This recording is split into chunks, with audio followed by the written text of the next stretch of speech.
Mesdames et messieurs, bonsoir.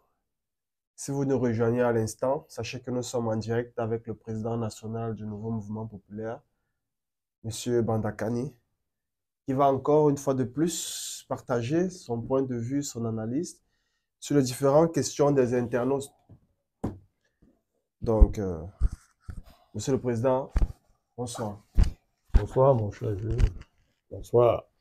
Bonsoir à la grande famille de l'interactivité.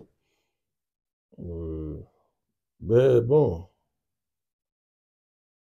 comment ne pas observer une certaine montée en puissance? Bon, on est qu'au début, hein. Il faut faire plus d'efforts, faut être plus performant en qualité, en quantité, dans les thèmes à mobiliser, dans l'interactivité avec tous ceux qui sont intéressés de près ou de loin par ce que nous faisons. Ben, c'est l'occasion pour moi de remercier tous ceux qui, très tôt, sont engagés avec nous dans cette aventure. Je les remercie, comme je remercie la jeune équipe que vous avez constituée et qui est d'une passion extrêmement contaminatrice. Bon, je vous salue. Merci, Monsieur le Président. Comme vous l'avez pu le remarquer, cette jeune équipe est vraiment animée d'une grande passion. Mhm, Nous savons que animer les émissions comme ça, c'est pas du tout évident avec les soucis techniques mhm. et les standards de qualité qui sont très très hauts. Donc, ça demande beaucoup d'engagement. L'important, c'est de commencer. De commencer. Les petits pas du commencement sont très, très, très importants. Mais là, je vois qu'on est en train de faire de bons petits pas.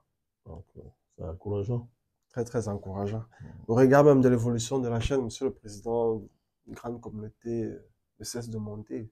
Oui, c'est ça, c'est le projet, hein. Une véritable communauté d'engagement, de partage intellectuel de haut niveau, une communauté qui innove dans l'engagement en faveur de l'Afrique, en faveur du Cameroun, du continent, de toute l'humanité. Bon, voilà, c'est ça le projet et il faut maintenir la dragée très très haute, tenir compte des critiques et être extrêmement ouvert. Voilà.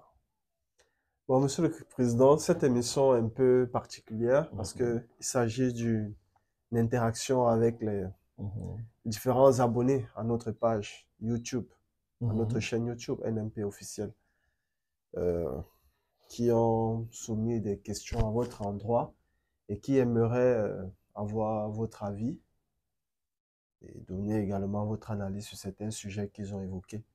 Donc, ça sera un jeu de questions-réponses. Non, la On formule me plaît, hein. Je vous ai dit que vraiment, faut construire une véritable interactivité avec ceux qui nous suivent.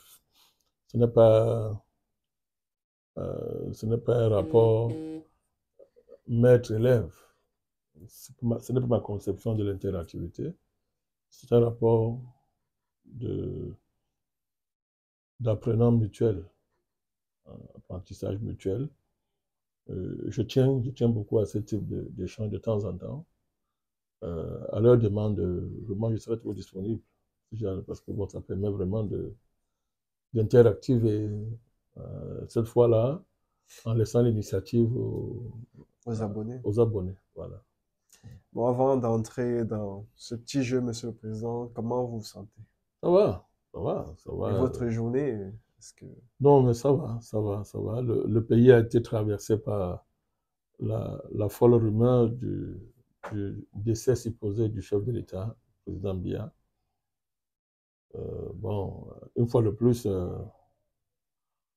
on voit juste à quel niveau certains sont prêts à dénaturer le débat et le combat politique. Ça doit rester un combat d'idées. Ça doit comporter de la dignité. Ça doit garder une certaine élévation. Mais là, ça allait dans tous les sens. Ben, le gouvernement vient de réagir par la voie autorisant la matière. le ministre René Sadi, qui a fait un communiqué. Il y a aussi un communiqué du cabinet civil. Mais je pense qu'on peut faire mieux en matière de communication gouvernementale. On peut faire mieux et ne pas laisser que des spécialistes de la désinformation et de la construction de fausses conjectures et conjonctures jouent avec les nerfs des Camerounais. Mais tant mieux. Voilà, bon, maintenant que la rumeur est démentie, on tourne la page. Mais il faut tirer les leçons. Hein. Tirer les leçons. Une communication plus dynamique ne ferait pas de mal à la relation entre le président et les populations. Et permettrait, comme je l'ai dit, de couper les pieds, couper l'herbe sous le pied de tous ces apôtres de la désinformation qui vraiment veulent déstabiliser le pays. Maintenant, pour le reste, c'est un autre débat. La politique n'autorise pas tout. N'autorise pas tout. Souhaiter la mort de ses ennemis, souhaiter la mort de celui avec qui on n'est pas en accord. Je pense que c'est franchir une ligne qui ne relève plus de la politique, telle que il faut l'entendre dans son acception la plus noble. Donc je pense qu'il faut garder de la dignité dans le combat politique. Il faut garder de la dignité dans le combat politique et bien évidemment, la politique n'autorise pas tout. Tout à fait. C'est sur ces propos d'entrée que nous allons aborder cette phase de notre émission. Monsieur le Président, il y a le premier internaute. Son nom, c'est Mbonjan. Il a évoqué deux sujets sur lesquels il aimerait que vous vous prononciez. Le premier sujet, il s'agit du changement des constitutions dans les pays d'Afrique subsaharienne. Le deuxième sujet, il s'agit de la France-Afrique dans son volet culturel. Et le troisième sujet, il s'agit de la montée de l'homosexualité en Afrique. Voilà les différents sujets que M. Mbonja a soulevés et sur lesquels il aimerait avoir votre point de vue. Donc, Monsieur le Président, sur les changements des constitutions dans les pays d'Afrique subsaharienne, qu'en pensez-vous? Bon, on peut aborder ça de plusieurs manières. On peut aborder ça du point de vue purement théorique. Dans les académies, dans les universités. On peut aussi aborder ça en articulant l'effort de maîtrise du phénomène constitutionnel, en articulant ça avec les réalités, les dynamiques politiques qui traversent le continent. On peut aborder ça d'un point de vue purement juridique, d'un point de vue purement constitutionnaliste. Mais les panafricanistes, parce que nous comptons, on est clair là-dessus. Hein. Sur le plan théorique et historique, j'allais dire théorico-historique, nous avons beaucoup insisté sur l'inadéquation de ces constitutions, qui pour la plupart nous ont été imposées par Paris, dans la dynamique qui relevait carrément du prêt-à-porter. Il n'était même pas en plus taillé sur mesure, parce que ça ne tenait pas compte de nos canons. Donc, en réalité, ce sont des constitutions néocoloniales inadaptées. Bon, de manière fondamentale,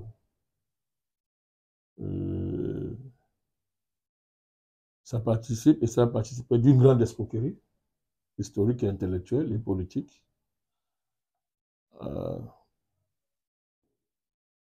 qui est basée sur l'idée néocoloniale consistant à faire croire qu'une constitution peut être détachée des parts économiques, sociales, culturelles, civilisationnelles qui devraient la constituer. On a oublié qu'une constitution ne peut être que l'expression d'un peuple libre et pas, une importation dans les valises de colons de soi-disant constitution rédigée pour les besoins de la cause. Donc, de ce point de vue, le chantier des constitutions en Afrique reste à faire, totalement, reste à faire. Il faut affirmer avec force qu'une constitution est une affaire très sérieuse pour être laissée aux constitutionnalistes. On a besoin de leur éclairage, on a besoin de leur savoir en la matière. Mais une constitution est une affaire très sérieuse pour en faire l'affaire des juristes et des constitutionnalistes. La Constitution est l'acte de naissance d'un peuple libre. La Constitution consacre l'avènement de la liberté consciente de la part des populations qui s'inscrivent dans l'histoire. Et ça ne peut pas être l'œuvre d'une constituante ou d'un constituant colonial. Que ce soit au niveau de l'origine de la Constitution, ou même de sa continuité. Ben, c'est le cas des pays africains. Maintenant, il y a la dynamique politique même en l'état dans les pays africains. Et c'est là où la complexité de l'enjeu constitutionnel se manifeste.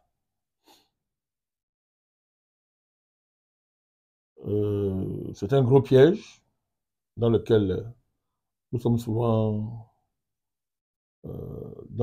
embarqués et que les Occidentaux utilisent pour désorganiser les pays africains et manipuler les dynamiques politiques en Afrique. Il y a des contextes où la défense de la Constitution, en l'état, tel que je les ai décrites là, est nécessaire pour préserver l'essentiel et déjouer les offensives de recolonisation, de déstabilisation et de manipulation. Il y a des contextes où la démarche n'est pas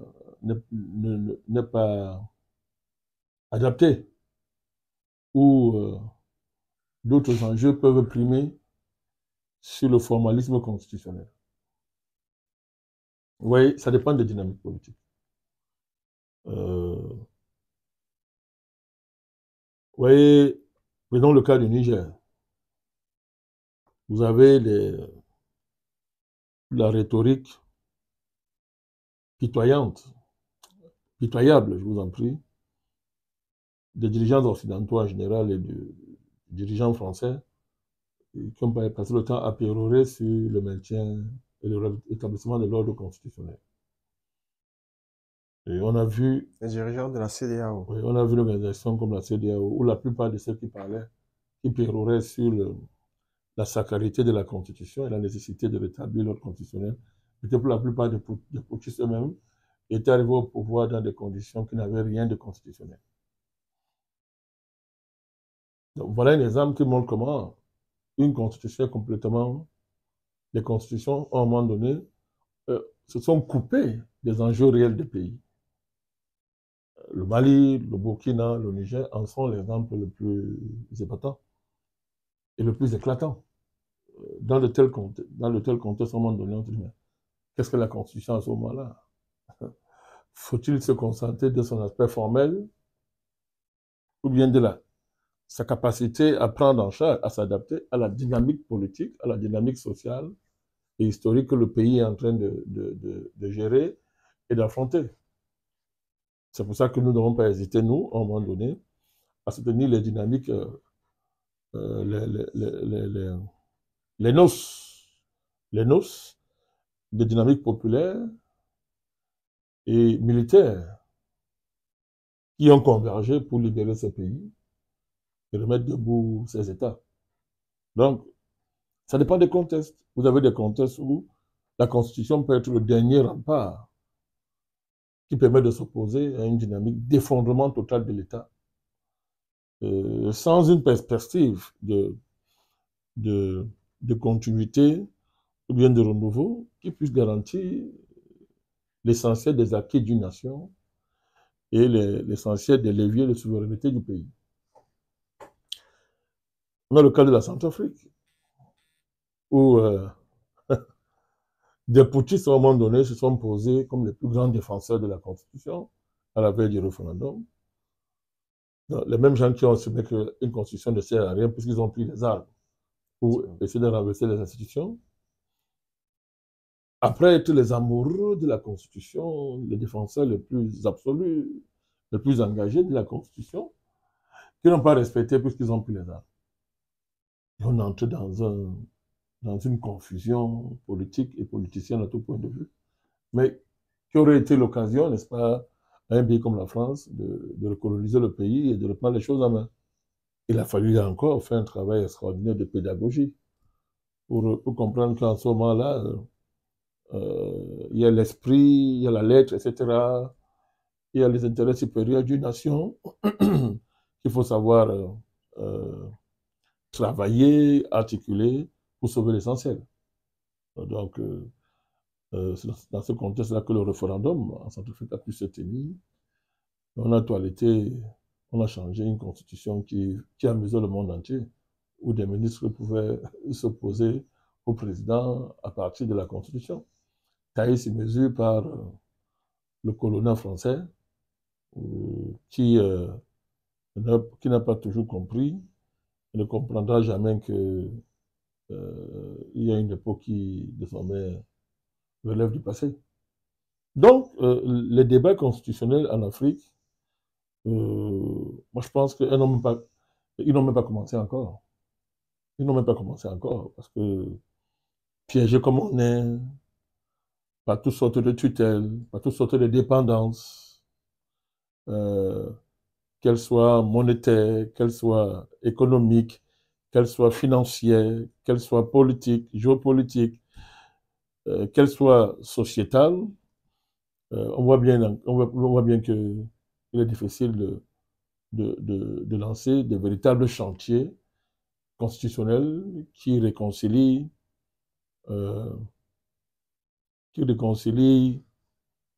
tous les enjeux de modernité, de souveraineté, d'indépendance, de projections internationales, voilà, qui réconcilie tous ces aspects-là dans une véritable ossature constitutionnelle à travers laquelle toutes les populations et les composants d'une nation se reconnaîtraient. Donc, à ce chantier-là. Donc, il ne faut pas... nous nous sommes démarqués d'un...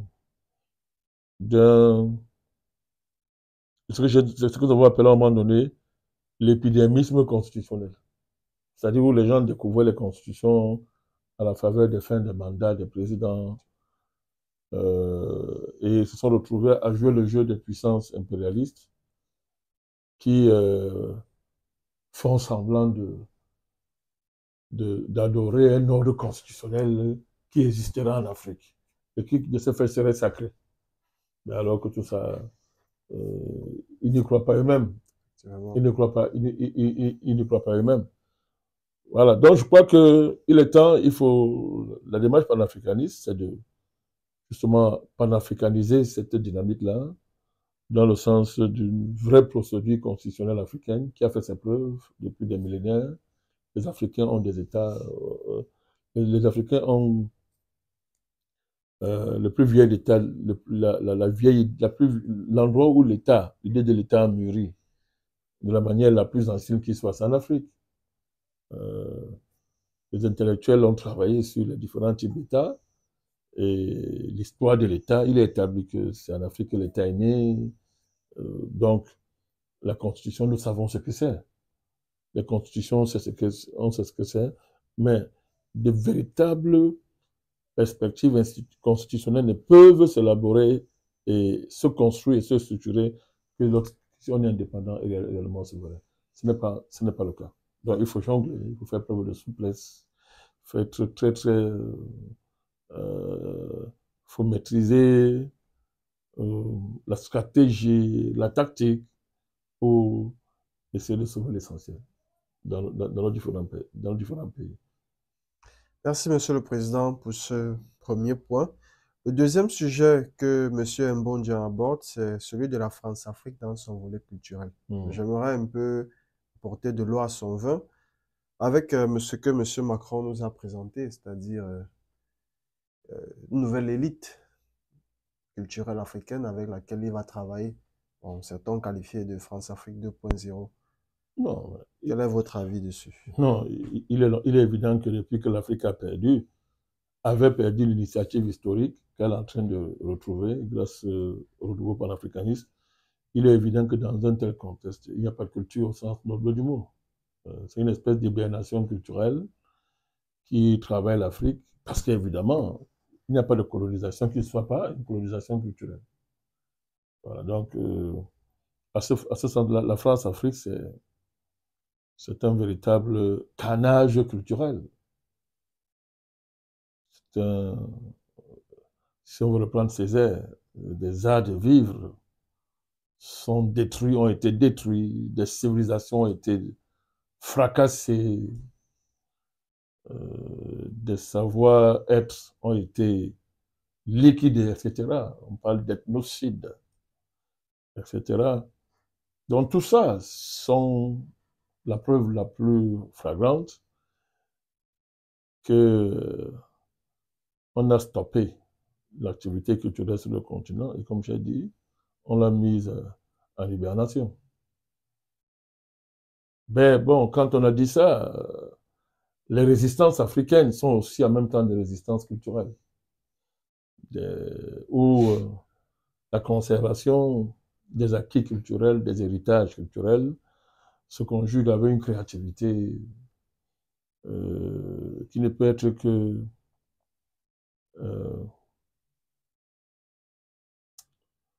l'œuvre des peuples qui n'ont jamais baissé, qui n'ont jamais cessé de combattre. Moi, ça me rappelle la culture des nègres marrons pendant l'esclavage. C'était une culture, les nègres marrons. C'était un héroïsme particulier. Et d'ailleurs, c'est l'une des plus belles pages de notre histoire, l'héroïsme qui a caractérisé les nègres marrons dans les plantations aux Amériques. C'était de la culture. Et d'ailleurs, les traces sont là jusqu'à aujourd'hui, à travers tout le patrimoine qu'ils ont laissé et qui influence jusqu'à aujourd'hui les arts contemporains à tous les niveaux. Donc, quand on pense à ça, ça permet de marcher sur deux pieds quand on va analyser la question de la culture dans la France-Afrique. Parce que la France-Afrique, c'est un rapport de domination, certes, mais c'est aussi un rapport de résistance. Et dans ces résistances, la musique, les arts plastiques, la danse, la littérature, etc., sont des actes de résistance, des actes de créativité et d'affirmation du génie local qui n'accepte pas l'ordre colonial dans le cas de la France-Afrique. C'est une dénonciation de la barbarie, c'est le refus de la mort. Ça a toujours constitué une menace extraordinaire pour le projet de colonisation francophone que porte la francophonie.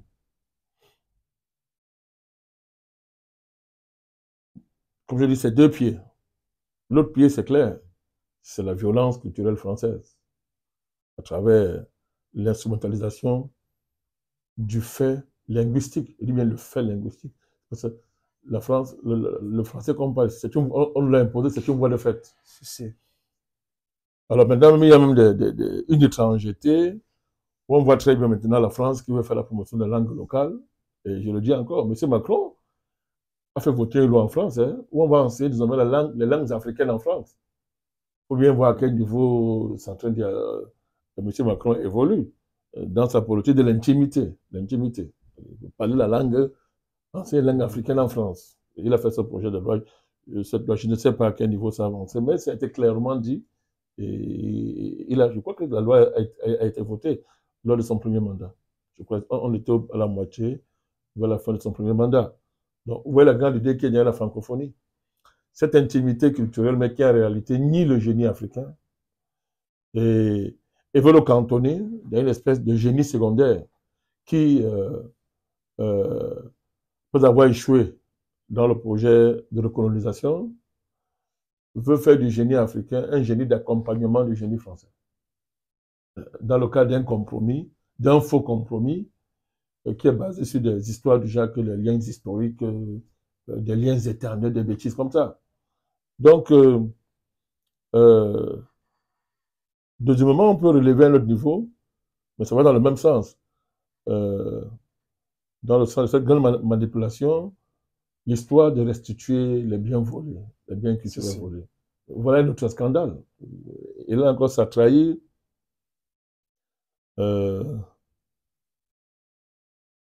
l'incapacité d'un compromis entre les Africains et la France, à tout point de vue. Parce que voilà l'exemple de compromis d'après M. Macron, mais qui est un acte de guerre culturelle, c'est de la continuité de cet ethnocide, du crime culturel par excellence. Vous ne pouvez pas voler les biens des gens, décider des modalités de leur restitution, sous une base d'arrogance, de mensonge et de manipulation. On a mobilisé des artistes soi-disant africains qui dépendent de la France dans le cadre de ce que j'appelle cette politique d'intimité.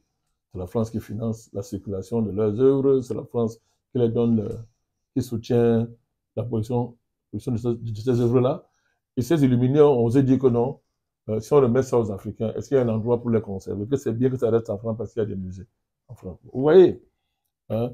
Et le point culminant de cette affaire, c'est la proposition du mercenaire, là, de la maison des mondes. Des choses comme ça, des mondes africains à Paris. Donc vous voyez là, vous voyez très bien qu'on est dans le rapport d'une extrême pathologie coloniale, d'une incapacité coloniale de la part de la France à penser un rapport avec l'Afrique qui soit un rapport de liberté. Dans un tel contexte, il n'y a pas de coopération culturelle possible. Il n'y a pas qui soit possible. Donc la France n'a aucun projet culturel qui soit en mesure de libérer le génie culturel africain au sens profond du mot. Une fois de plus. Mais la véritable culture d'un peuple le conduit à sa liberté. La véritable culture d'un peuple est inséparable de la liberté de ce peuple-là. C'est un peuple libre qui fait une véritable culture. Donc, à ce niveau-là, la France-Afrique, c'est un projet de maintien d'un ordre colonial criminel, par des voies criminelles. Vol, prédation, assassinat, mensonge, répression monétaire, pour reprendre en autre compte les propos de professeur Tunian Premier, paix à son âme. Donc, ce n'est pas un endroit, ce n'est pas un espace où il peut y avoir de véritables échanges culturels. Alors, évidemment, il y a une espèce de transactionnisme culturel qui veut faire office de preuve que non, vraiment, la France soutient la culture en Afrique. Oui, les musiciens africains, ils dorment à Paris, tous, Paris, c'est leur capitale. Il y a les maisons, les centres culturels français qui pullulent partout en Afrique et qui sont les seuls lieux où, d'après la France, il y a une vraie, il y a l'encadrement, il y a un vrai encadrement culturel. On offre, n'est-ce pas, aux acteurs africains les possibilités de travailler. Vous avez aujourd'hui une filière de faux humoristes, n'est-ce pas, qui sont carrément stipendiés par Paris et qui ont des thèmes bien précis. L'alternance politique, dénonciation de la dictature, etc. Vous le voyez très bien. Voilà, très bien comme ça. Donc, Voilà, c'est-à-dire que le soutien, une espèce de filmographie néocoloniale. Donc tout ça est bien structuré, mais dans le but de faire de Paris la capitale culturelle africaine, de faire de la Tour Eiffel, des Champs-Élysées, le, le, le, le, le lieu de rencontre, n'est-ce pas, le seul lieu où nos artistes se sentent à l'aise, n'est-ce pas. Donc, donc c'est un débat sérieux, c'est un débat sérieux que notre frère soulève. Et il est évident que quand on parle de souveraineté, c'est aussi une souveraineté culturelle, c'est aussi une souveraineté spirituelle, c'est une souveraineté religieuse. Tout ça, c'est ce que nous appelons la souveraineté. La souveraineté. Sans verser dans le passéisme, sans faire la place à une espèce de délectation paresseuse, pas d'un passé, mais euh, on ne peut pas, il n'est pas possible de construire euh, une vraie liberté culturelle sans réconcilier l'authenticité, l'histoire culturelle africaine et les défis actuels qui se posent, n'est-ce pas, à ce patrimoine, à cet héritage-là. Mais ce n'est pas possible sans briser ce rapport de maître-esclave que la France essaie encore de nous imposer. Mais à ce dépend évidemment, puisque bon, c'est peine perdue. Merci, Monsieur le Président. Le troisième volet de sa question, c'est par rapport à la montée de l'homosexualité en Afrique. Euh, il y a le phénomène Ruby, qui est très récent en Côte d'Ivoire, où nous avons assisté à une traînée de poudre où des populations se sont pratiquement ruées sur toutes ces personnes qualifiées de Ruby, les molester, et le gouvernement était obligé de faire une sortie à la voix de son porte-parole. Donc, au niveau de la montée de l'homosexualité en Afrique, quelle analyse faites-vous? Nous Ouais. voyons des institutions financières qui font pression pour que je ne sais pas comment dire ça, au niveau pénal, le verrou soit levé et que ces pratiques sexuelles qualifiées d'abomination pour certaines soient autorisées.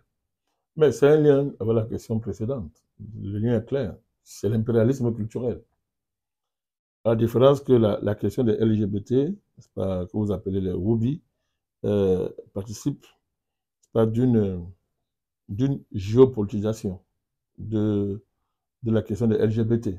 C'est devenu une géopolitique, c'est devenu le totem géopolitique de l'Occident euh, de nos jours. Vous savez, quand on, tout à l'heure, le débat culturel, qui est inséparable de l'articulation de ce débat-là avec avec sa mère, qui est l'idée l'idée de la civilisation africaine, la grande idée civilisationnelle africaine dans toute son historicité. C'est inséparable. Donc, de manière fondamentale, euh, c'est l'enjeu de nos trésors culturels, de nos trésors moraux, de nos trésors anthropologiques, de nos capacités à organiser nos sociétés, nos espaces de vie, à partir d'un ensemble de valeurs qui réconcilient, n'est-ce pas, notre passé, notre histoire, avec les enjeux de notre temps, les enjeux actuels, les défis que nous devons relever. C'est dans cette même perspective qu'il faut aborder cette question. Parce que on a vu sur le plan intellectuel, sur le plan politique, sur le plan historique, sur le plan spirituel, ces pratiques sont inacceptables et n'ont aucun fondement. Et n'ont aucun fondement. Là, il a donc fallu donc passer par des pressions géopolitiques, que ce soit au niveau de l'accès à certains guichets internationaux, que ce soit dans le cadre des réseaux internationaux, Nous avons même vu certains Ouais. chefs d'État, en l'occurrence le président des États-Unis, faire pression sur un pays comme le Sénégal, Bon, ça a toujours été d'autres ça. pays, Obama s'est lancé de dans une tournée. dépénaliser l'homosexualité. Ouais, Obama est venu ici avec 600 hommes d'affaires, disant que bon, vous causez l'argent, légalisez l'homosexualité. Donc on voit très bien que dans les relations internationales, l'Occident veut en faire la norme centrale des relations internationales. Donc, euh, c'est le débat de l'avenir, c'est le débat de l'heure. J'ai dit dans une de mes interventions que la guerre du XXIe siècle sera la guerre des valeurs. Des valeurs.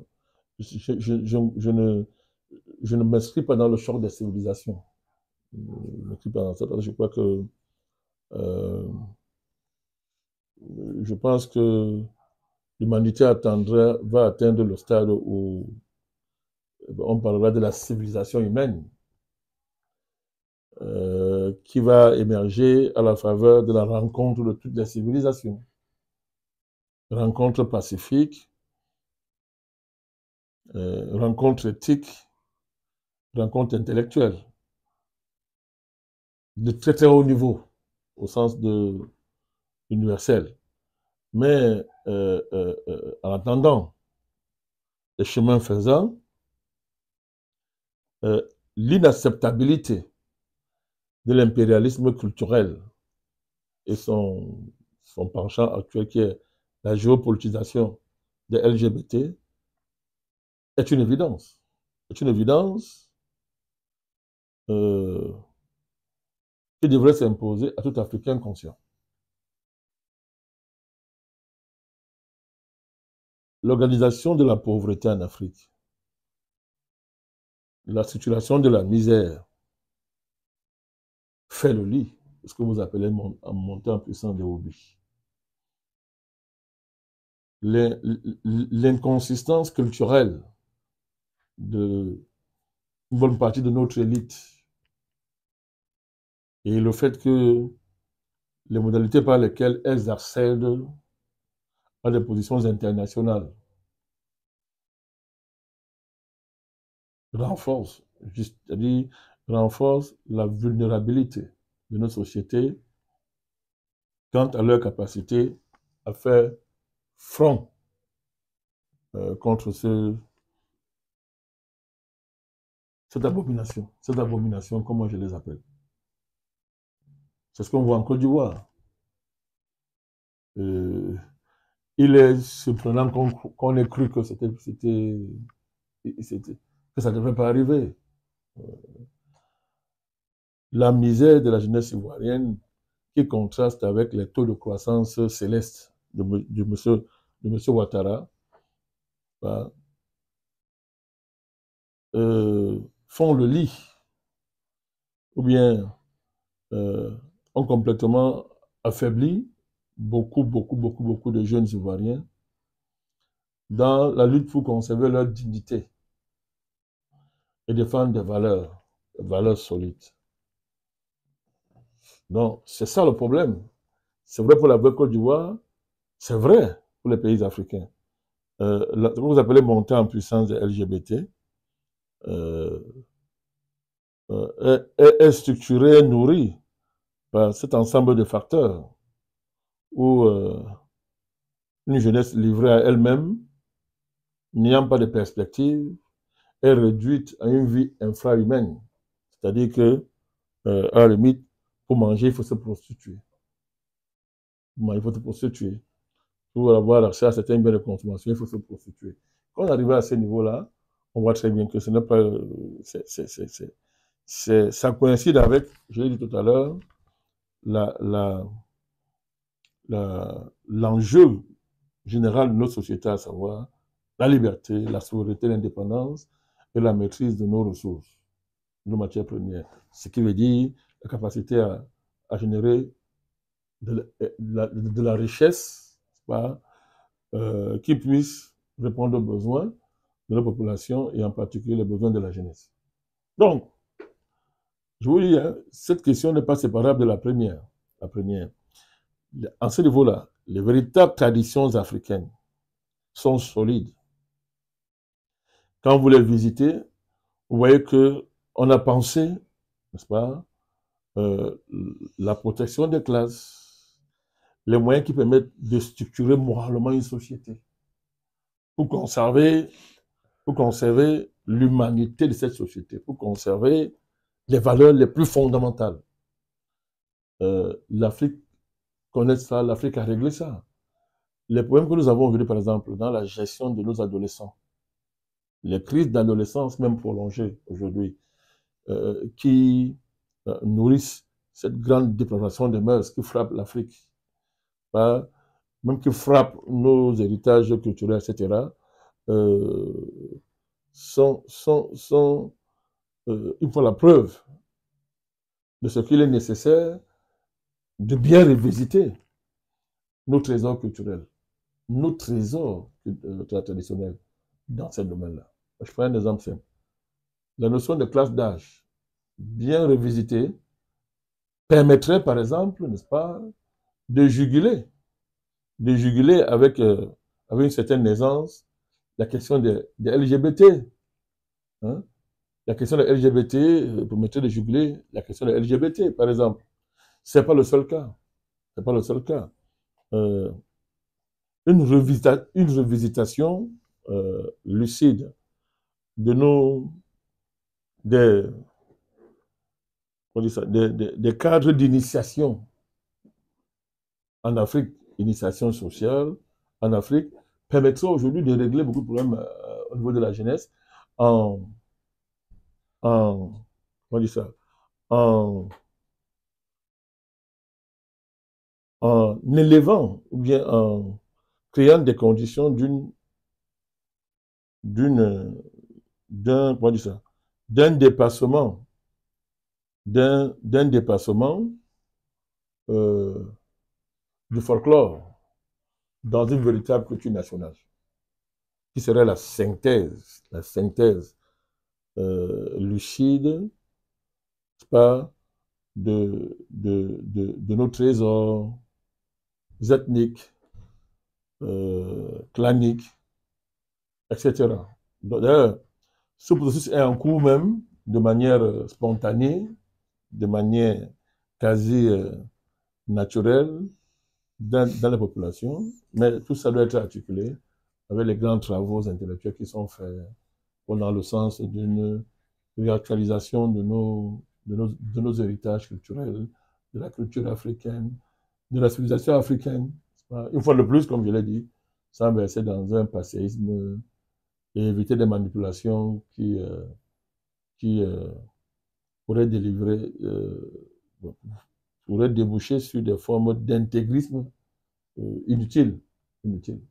Donc, nos positions sont connues en la matière, les positions sont connues. Nous sommes très fermes sur la question.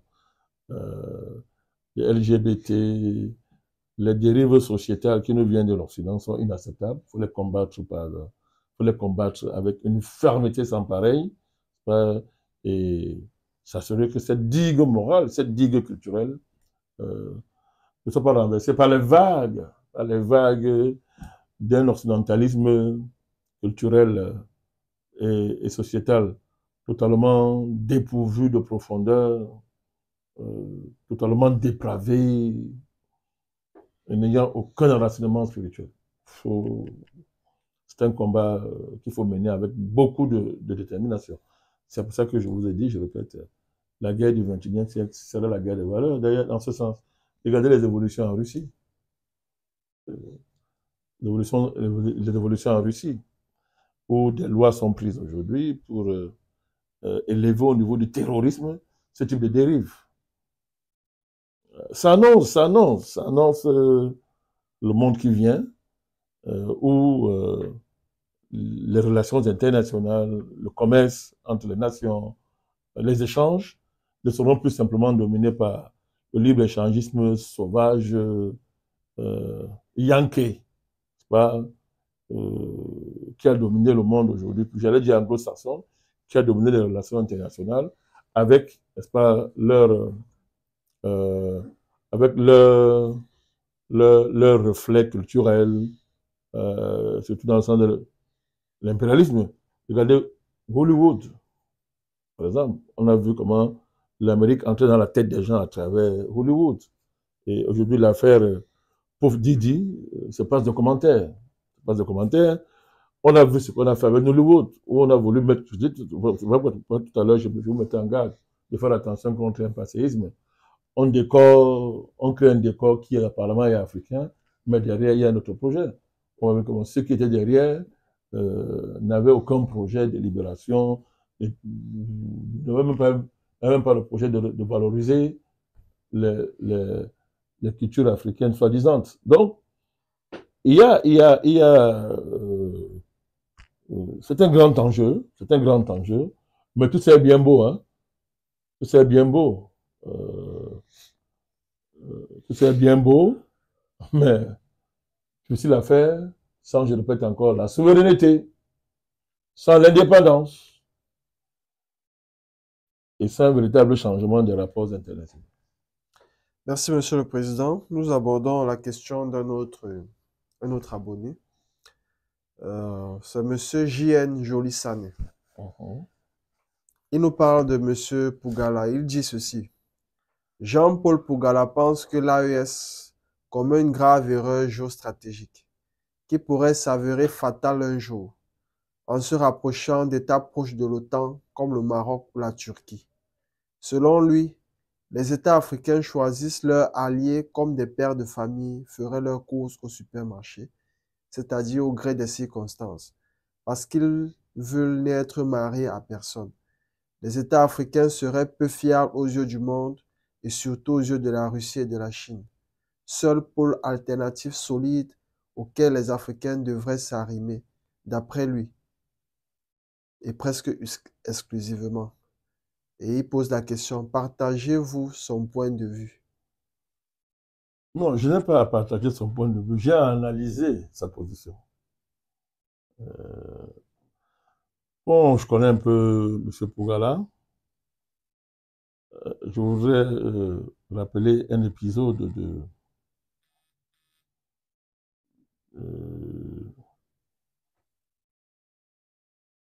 parlons comme ça, de nos relations avec lui. M. Pougala a organisé un débat, un projet de débat, sans nous consulter, et il a balancé partout que nous on était prêts à débattre avec lui sur Afrique Média. Il n'avait jamais daigné nous consulter, et il a balancé ça partout, il a informé. Mais c'était pourquoi? Et c'est en cela que je vais analyser sa démarche actuelle. Mais je voudrais rafraîchir la mémoire des gens. Pougala a été un fervent défenseur du vaccin pendant le Covid. Et il a produit des articles où il insultait les Africains, qu'il a qualifiés de personnes incapables d'accéder aux rigueurs de la science. Et je crois que avec une gestion des herbes et des plantes médicinales qui relèverait du Moyen-Âge, on pouvait s'en sortir face au Covid. Les faits ont démontré quoi? Le contraire. Il ne s'est jamais repenti par rapport à ça. Jamais. Il ne s'est jamais repenti. C'est par rapport à ça que j'avais refusé tout débat avec lui à l'époque. Parce que j'estimais qu'à partir de là, on avait un repère pour apprécier sa contribution. Et voir s'il est digne de vouloir jouer le rôle qu'il revendique, à savoir un mentor, un mentor, je ne sais pas quoi, d'une révolution industrielle et stratégique du continent africain. Mais maintenant, quand on a dit ça, une fois que j'ai dit ça, intellectuellement, ça ne nous autorise pas à ne pas analyser froidement le débat qu'il met sur la table. Et c'est ce que moi j'ai essayé de faire, j'ai regardé, etc. Vous venez de résumer brillamment les enjeux de sa sortie. Pougala a tort et raison en même temps. Ça paraît complexe. Il a tort parce que d'abord sa sortie est teintée d'une arrogance inacceptable. Il méprise les États de l'AES, et je vais vous lire, hein, on va lire ce truc. Puis erreur fatale de débutants des pays de l'AES en intelligence stratégique. qui vont contribuer à leur perte en les privant à terme du soutien géostratégique de la Russie et de la Chine. Bon, si on veut conseiller les gens, on ne les méprise pas aussi effrontément. M. Pougala parle à des États qui sont dans une situation historique, politique et géopolitique connue de tous, qui viennent de loin. Donc, il se permet de les appeler débutants. Débutants. Donc, lui, il est un maître. Et ceux-là sont des débutants en intelligence stratégique. Donc, vous voyez déjà qu'à partir de ce niveau-là, il rend difficile un dialogue fécond entre lui et les États de l'AES. Mais là, ça montre la prétention, n'est-ce pas, avec laquelle il aborde cette question-là. Et la situation mentale et psychologique de M. Pougala. Donc, vous voyez ça, n'est pas déjà, n'est pas favorable, ça ne travaille pas un terrain favorable à une discussion et une compréhension des débats qu'il est en train de poser. Parce que dès l'entame, quelqu'un peut être bloqué et dit, bon, ça ne vaut pas la peine, quand on voit les gens, il appelle les États débutants. Débutants par rapport à quoi? Il est très mal placé pour apprécier les relations ou bien les réactions des États de l'AES par rapport à la conjoncture que cet État gère et à la dynamique des rapports de force dans cette sous-région. De quoi est-ce qu'il s'agit? C'est le problème du Maroc. C'est-à-dire qu'il estime que, en s'alliant avec le Maroc, c'est une grave erreur au plan géographique, même au plan du format, et que le Maroc, c'est un cheval de Troie, c'est-à-dire de la France et de l'OTAN, pour bloquer la libération des pays africains. Je pense qu'en le disant, il n'a rien dit. Je pense que tout le monde connaît ça. Effectivement. C'est pas quelque chose de génial. Lorsqu'il pose le problème de l'avenir des relations Russie-Chine et ces États de l'AES, ben, il ne faut pas qu'ils soient plus réalistes que les rois eux-mêmes. La Russie et la Chine ne situent pas leurs relations à l'AES à ce niveau. Sauf si ce n'est pas de quoi est-ce qu'il parle. D'ailleurs, il dit que, quel que soit ce qui se passe actuellement, à long terme, l'Algérie est le partenaire naturel. Il s'agit de l'AES. Oui, mais sauf qu'il y avait une situation à gérer, en urgence. Une situation à gérer, le comportement de l'Algérie était devenu très très préjudiciable pour les intérêts de ces pays-là, en particulier du Mali. Qu'est-ce que le Mali devait faire? Accepter le chantage algérien en l'état, accepter ce paternalisme géopolitique que l'Algérie imposait comme base des relations entre le Mali et elle. Mais ça, c'est aux dirigeants à l'apprécier. Ils sont bien placés pour apprécier ce qu'il y a à faire. Les pays de l'AES en général, et le Mali en particulier, ont un problème d'achat à la mer. Donc, le débat ne se posera pas sur, puisqu'il dit que oui, comment on va les conduire à rejoindre l'Atlantique en ignorant, par exemple, un pays comme la Mauritanie, etc.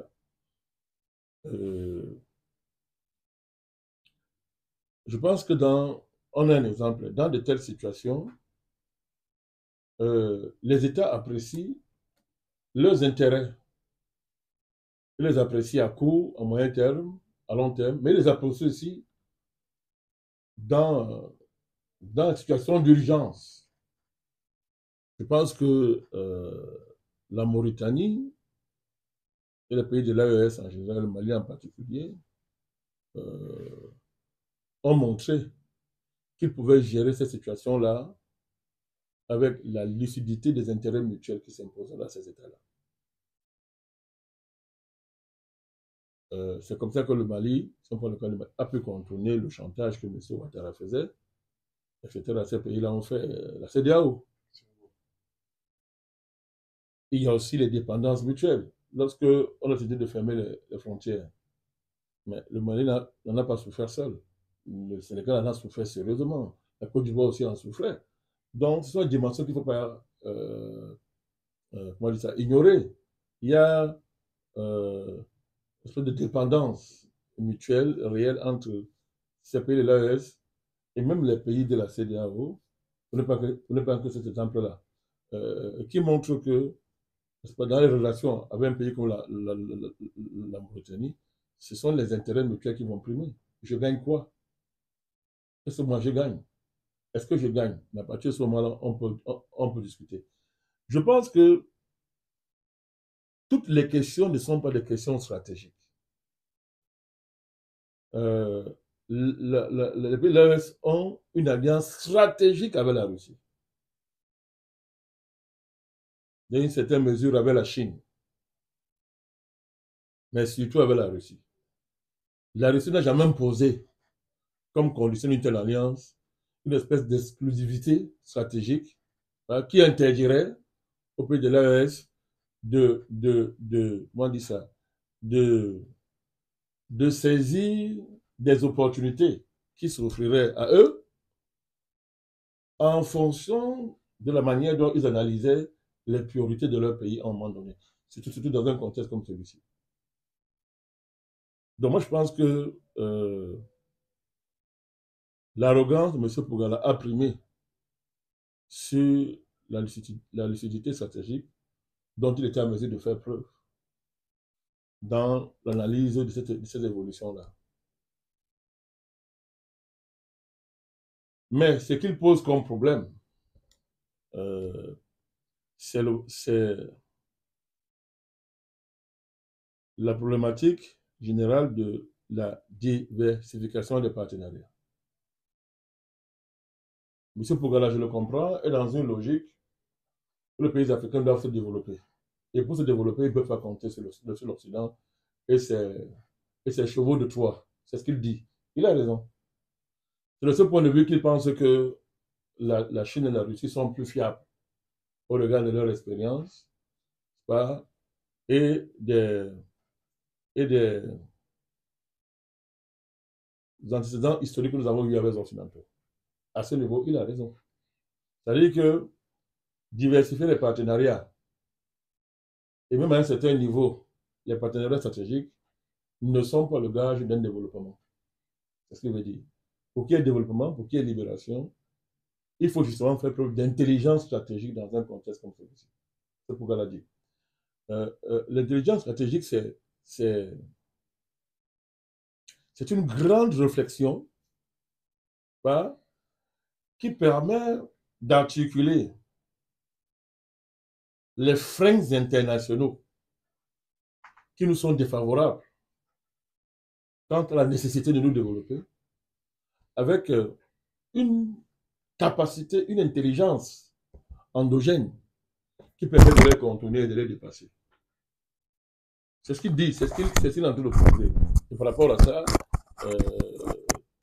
il réfléchit à l'industrialisation du continent, à la réforme de l'éducation de manière à former, comme il dit, des ingénieurs, des personnes capables d'inventer les technologies, au sens noble du mot, hein, technologies qui permettent, n'est-ce pas, d'assurer, n'est-ce pas, à nos pays une indépendance.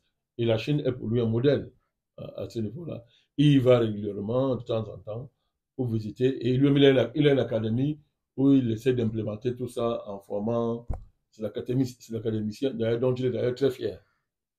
Mais le problème, c'est quoi? C'est que Pougala, un, n'est pas un homme politique. Deux, il n'est pas un chef d'État. Il n'est pas à la tête des États. Et souvent, les académiciens, les personnes qui sont dans la situation de M. Pougala, ignorent beaucoup les contraintes qui s'imposent aux États, les méprisent, les minorent, et pensent que les expériences qu'eux ils font à un niveau micro, ou dans le cadre d'une formation pure et simple, sont les mêmes qui s'impose à un État, c'est pas vrai. Et c'est là où je pense qu'il a fauté. Je pense qu'il a fauté. Je pense que là, il a fait une erreur. En plus, là, je vous ai dit, de sa dérive en termes d'arrogance et de quasi-mépris. On n'appelle pas des États de débutants.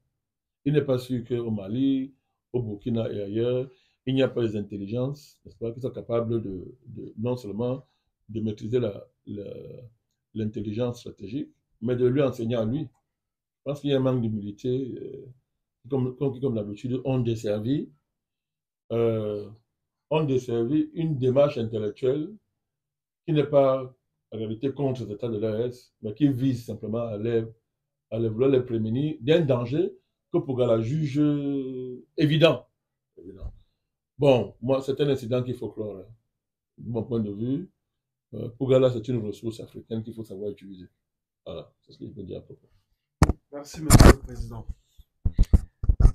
Monsieur le Président, il y a également un autre internaute qui a une question à votre endroit. La voici. Quel sort réservé aux Africains traîtres qui sont à la sorte des Occidentaux plutôt que de défendre les intérêts de leur peuple? Bon, ça dépend des peuples, ça dépend des mentalités, des, des cultures et des contextes politiques. Il y a plusieurs manières de gérer la question de la trahison. Les peuples, en général, ont eu affaire avec la trahison, tous les peuples. Mais il faut d'abord analyser la trahison dans tous ses aspects, anthropologiques, historiques. Il faut analyser les modalités qui engendrent les traîtres. Le cas de l'Afrique est spécifique, c'est évident, parce que l'Occident a mis sur pied en Afrique une industrie qui fabrique des traîtres à profusion. Alors, se pose le problème du démantèlement de cette industrie. C'est un problème qui a des dimensions classiques, évidentes. Voilà, il y a un traître, on le prend, on le fusil. Si on veut, c'est l'exemple que je prends. Parce que les traîtres, qu'est-ce qu'on fait? On coupe la tête.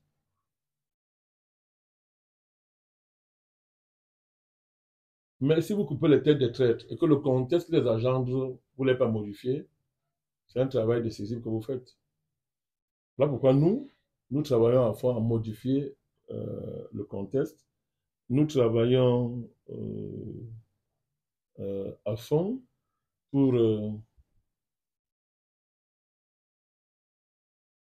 on dit ça, enlever, ôter la matrice qui permet à ce qu'il y ait un cycle ininterrompu d'émergence de traîtres qui dit bientôt, qui dit depuis bientôt plus de 1000 ans, hein, ça fait des millénaires. Donc, vous voyez très bien qu'il faut aller en profondeur, dans notre être même, dans l'être même de l'Africain. Il faut y aller en profondeur pour essayer de comprendre tous les mécanismes qui sont liés à ça.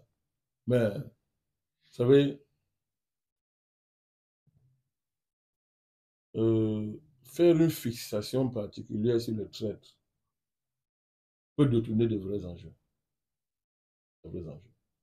Pour être plus concret, nous les panafricanistes, si au début on s'était focalisé là-dessus, on n'aurait pas bougé. De mon expérience personnelle, dans le cadre du combat panafricaniste, pour laisser d'autres cadres, nous avons été confrontés à la trahison. On y est confronté matin, midi, soir. Mais nous avons décidé de les ignorer et de nous concentrer sur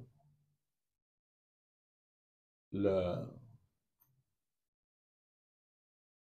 diffusion de nos idées et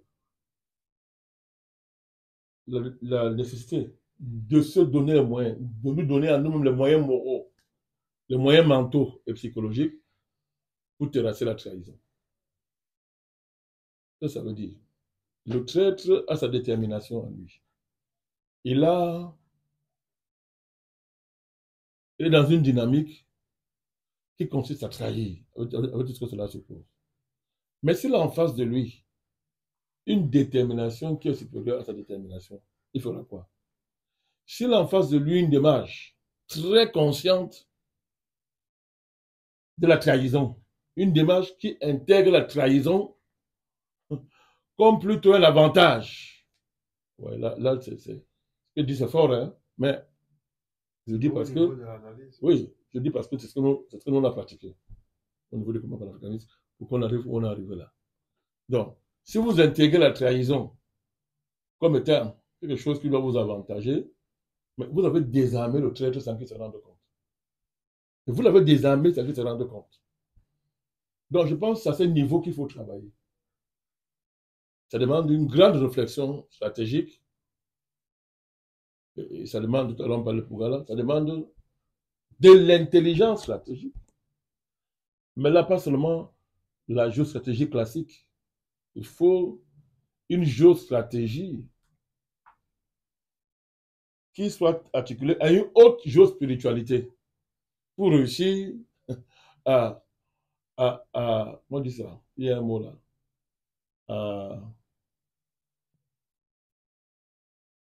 Il y a un mot là qui m'échappe. C'est-à-dire à transformer la trahison en un avantage. Il y a un mot qui est, qui est plus approprié. Ce n'est pas l'optimalisation, n'est pas dans une entreprise. Il y a un mot approprié là qui positiver. Positiver, c'est-à-dire que si on positive la trahison, on la neutralise. On la neutralise. Dans ce combat, je pense que la première donnée stratégique, c'est la trahison. Dans tout combat qui vise à changer les choses, à transformer les sociétés, c'est le premier obstacle qu'il faut lever et étudier, c'est la trahison. C'est-à-dire, en fait, ceux qui risquent d'être les perdants de l'ordre nouveau.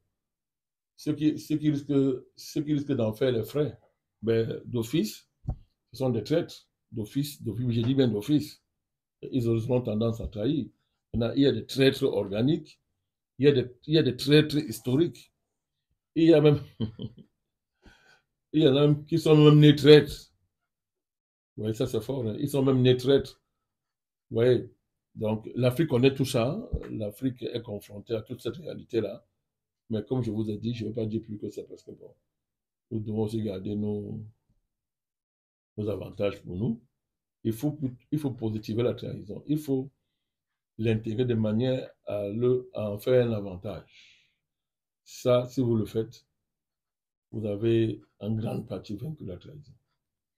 Merci, Monsieur le Président. Nous avons une dernière question que nous aimerions que vous abordiez en 2 minutes. La question de Monsieur Cyric Martial Edou. Il demande comment se faire former en géopolitique par le président Bandakane. Ça viendra de lui de prendre son mal à patience. On verra si un cadre formel pourrait être multiplié. Bon, j'aime pas beaucoup ça, vous le savez, parce que je préfère ça, ce qu'on fait là, et en combattant, nous enseignons. Le combat nous enseigne, et nous nous enseignons. Première chose, on lui dit, suivre bien le combat que nous menons.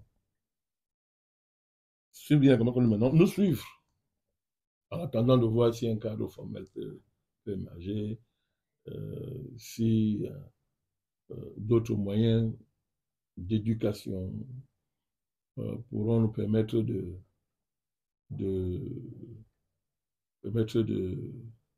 diffuser comment on dit ça, notre expérience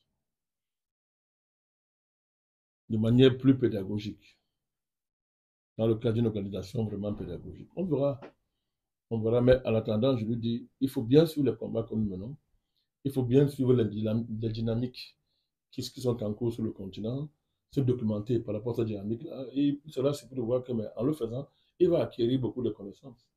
Bref, il faut qu'il travaille, il faut travailler, bien suivre les événements, pas les étudier, se documenter à propos, essayer d'analyser les expériences passées des autres.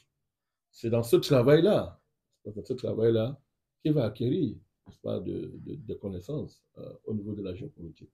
En attendant qu'un cadre formel émerge. Pourquoi pas, nous y pensons. Nous y Merci, Monsieur pensons. le Président. Nous tenons à rappeler aux différents internautes, pour tous ceux qui ont posé des questions sur l'AES en particulier, qu'une émission sera organisée d'ici peu. Donc, gardez votre mal à patience. Monsieur le Président, vous étiez face aux questions des internautes ce soir.